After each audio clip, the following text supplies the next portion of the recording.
4 PM news network में दोस्तों आपका स्वागत है। मैं हूं आपके साथ राशिद ज़हीर। यशवंत सिन्हा का एक प्रोग्राम देख रहा था, उन्होंने कहा मोदी जी ड्राइविंग सीट पर नहीं है। यानी कि जिस बीजेपी को चलाने के लिए अमित शाह और मोदी जी ही जाने जाते थे या जाने जाते हैं किसी हद तक, अब उनके हाथों से बात निकलती जा रही है। इस बात के बारे में भी बड़ा सोचा तो पता चला कि हाँ, इस बात में जान है।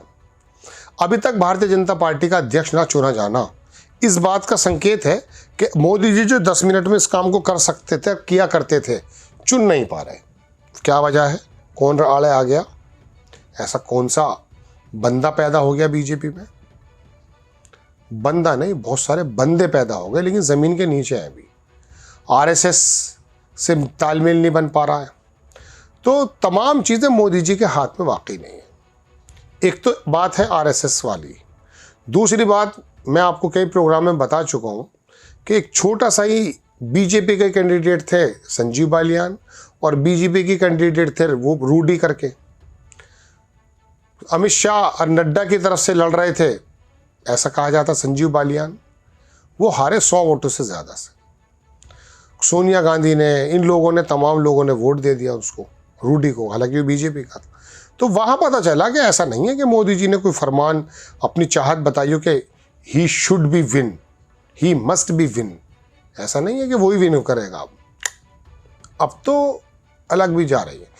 तो बीजेपी के अंदर, एनडीए के अंदर तो खैर छोड़िए, बीजेपी के अंदर भी बहुत सारे लोग ऐसे आ चुके हैं। नितिन गडकरी का पीछे हाथ बांध के खड़े होना, नमस्ते ना करना, ये ज़बरदस्त एक मैसेज है मोदी जी को। तो दरक रही है बीजेपी में मोदी जी की सरकार, मतलब मोदी जी का वर्चस्व। इसलिए यशवंत सिन्हा की इस बात में मुझे थोड़ी सी जान नजर आई कि he is not on the driving seat. अगर वो ड्राइविंग सीट पर नहीं है तो इसका मतलब यह है कि अब बीजेपी में हलचल मच रही है। गोदी मीडिया दरअसल ये खबरें आने नहीं देता है, उल्टी सीधी बातें बनाता है। राहुल गांधी के मुंह से निकले हुआ कोई चूक भरा शब्द वो आपको दिखाएगा। तो अब ये तमाम चीज़ें दोस्तों ये जाहिर करती हैं कि अब कमज़ोर हो चुके हैं संगठन के एतबार से भी और सरकार के एतबार से भी।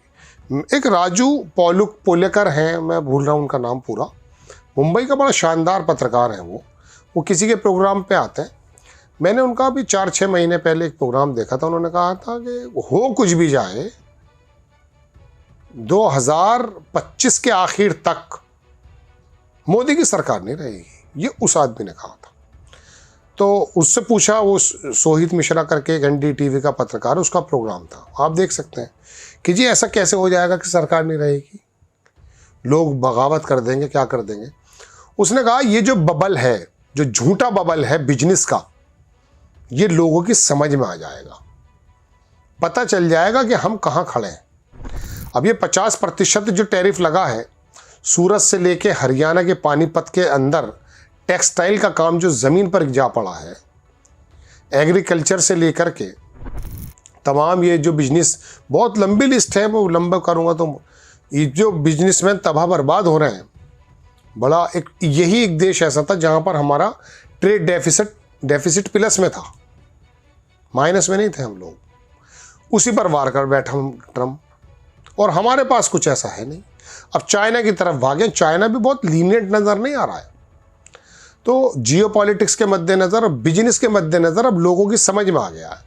लेकिन इससे ज़्यादा समझ में जो बात आ रही है वो राहुल गांधी का वोट चोरी अभियान मोदी जी की पर्सनैलिटी को डिफेम कर गया,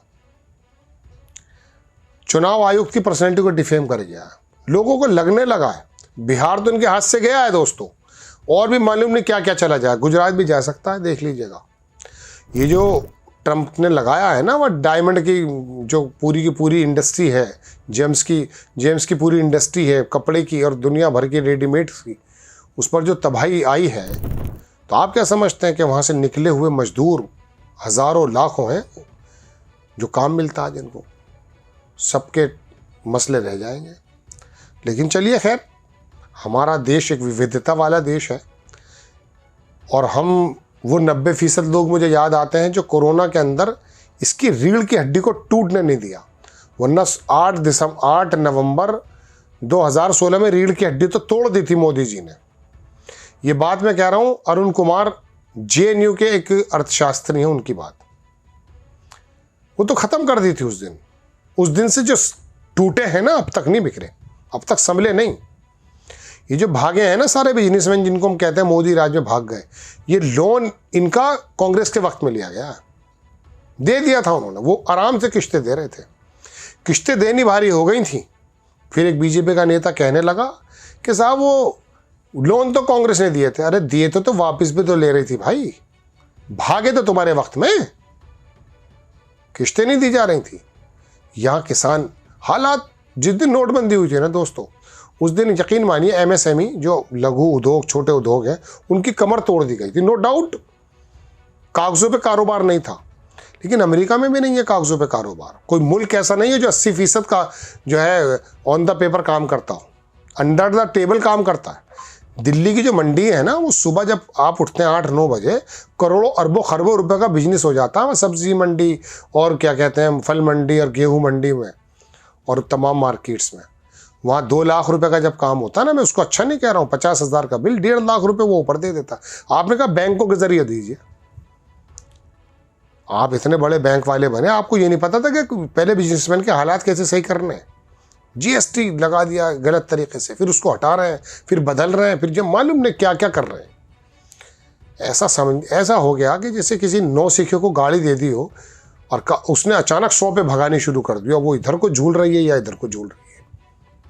खैर, मैं अपनी बात पर आ रहा हूँ कि अब मोदी जी के हाथ से बात हमें भी निकलती हुई नजर आ रही है, लेकिन सबूत कुछ नहीं है। ये सिर्फ छोटे छोटे डॉट्स हैं जो मैं बता रहा हूँ। अंबानी का मामला है, जियोपॉलिटिक्स का मामला है, आरएसएस का मामला है, बीजेपी के इंटरनल मामला है। राहुल गांधी अचानक राइज कर गए हैं, गोदी मीडिया को लोग समझ गए हैं, अल्टरनेट मीडिया की तरफ आ रहे हैं, वहाँ पे भी आ गए हालांकि दूसरे लोग। तो ये तमाम चीज़ें पता ही दे रही हैं कि मोदी जी का जो है अब कह तो मैं सकता नहीं, क्योंकि उन्होंने ओरा ऐसा बना दिया मीडिया ने कि हम तो अजर और अमर हैं। तो ये तो कहना नहीं चाहिए कि सरकार गिर जाएगी, लेकिन गिरने में भी कोई प्रॉब्लम नहीं है, गिर भी सकती है। विश्वास जब नितिन गडकरी में आ जाए, राहुल गांधी में आ जाए, दूसरे लोगों में आ जाए, और तुम्हारे जिस दिन चंद्रबाबू नायडू थोड़ी सी पलटी मार के, चाहे वो मुकेश अंबानी के इशारे पे गए, सरकार नीचे आ पड़ेगी। आप उनको जेल में भेजने की तैयारी कर रहे हैं। दोस्तों, हालात देश के बहुत मुनासिब नहीं है। मैं सिर्फ ये सोच रहा था जब ये जो टैरिफ आए कि यार ये बेचारे जो मजदूर किस्म के लोग हैं, मजदूर काम करते हैं, जब इनको तनख्वाहें मिलती हैं ना, तो मार्केट्स बाजार गुलजार हो जाते हैं। एक जगह है उत्तर प्रदेश महाराष्ट्र के अंदर भिवंडी, उसे मैनचेस्टर कहा जाता है भारत का। वहाँ शर्टिंग का काम है, 95% शर्ट्स वहीं बनती हैं, दुनिया की सब बड़ी कंपनियों की। वहाँ 2 मरतबा मजदूरों को पैसे, 20 लाख लू में लगी हुई हैं वहाँ 2 मरतबा मजदूरों को पैसे मिलते हैं, उसे पंद्रवाड़ी बोलते हैं, 10 तारीख में और 25 तारीख में। तो जिस दिन वहाँ पर वो कारखाने का मालिक जो उससे 15 दिन काम कराता है, वो अपनी शर्ट बना पाए, उसके पास पैसे हो या ना हो, वो लेकिन मजदूरों को पैसे दे देता। तो जिस दिन वो तनख्वाह बढ़ती है 25 तारीख में और 10 तारीख में, तो वो भिवंडी जो एरिया है, वहाँ की मार्केट के अंदर वो बूम आता है साहब, कमाल। चूँकि वो पैसा उनके हाथ में आता, वो मार्केट में, और वो मार्केट के अंदर जो छोटी छोटी चीज़ें बिकती हैं ना, वो लघु उद्योग से होती हैं।